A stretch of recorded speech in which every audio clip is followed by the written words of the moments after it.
Yes, Robolawyer, it was a short lecture this week. That doesn't mean it's not an important topic. The topic we talked about was Parliament and reporting of Parliament.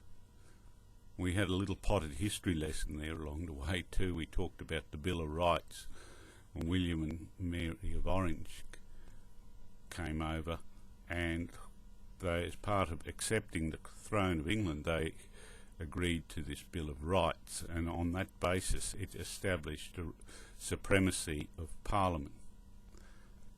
That was a long time ago. Yes, late 1600s, I think, Robo. Yes, yes, that was before European settlement in Australia.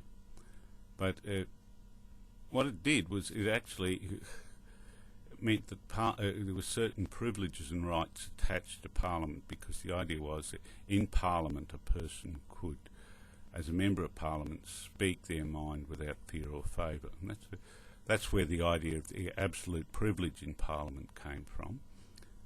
Yes, that's right, Robo. Yes, they could say bad things, but not if they went outside and said bad things, they would be liable for the civil sanctions like defamation still. Yeah. And what about it? What if the newspapers reported what they said? Well, yes, that was a tricky one, because they're publishing may well be defamatory material, but newspapers have a defence of qualified privilege, not absolute privilege. Yeah. Oh, you're worried about being charged with contempt of Parliament. I don't think you're likely to do too much to get charged. Yeah. Okay. Yes. You want me to come along if you are charged? Okay. We'll have to go. I think we go before the bar at Parliament, and then that's when you find out what you've done wrong. Yes, and then they can decide to impose a penalty as well. No, Parliament doesn't impose penalties like slitting of ears and tongues anymore. No, I think that's gone out. You don't have to worry about that one at all. Yeah, okay, so, but it is something I don't think a lot of people are aware of, are they, this contempt of Parliament. And each jurisdiction's got slightly different rules. Yes, it can be for federal Parliament and the various state and territory parliaments. But again, the idea is Parliament should be able to operate independently of the courts, and so that it's not it's a separate arm of government under that doctrine, separation of powers. You've heard of that, haven't you, Robo? I don't know.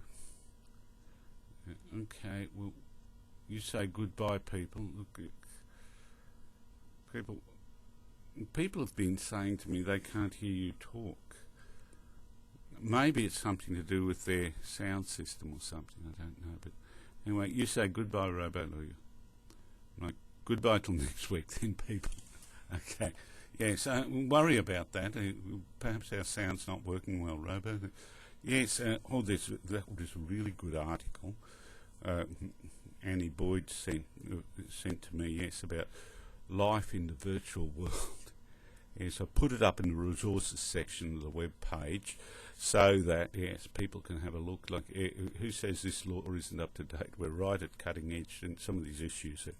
Yes, so you should go and look at that if you get a chance, Robo. I've read it through. I didn't know about it, but will we go into Second Life together, both of us?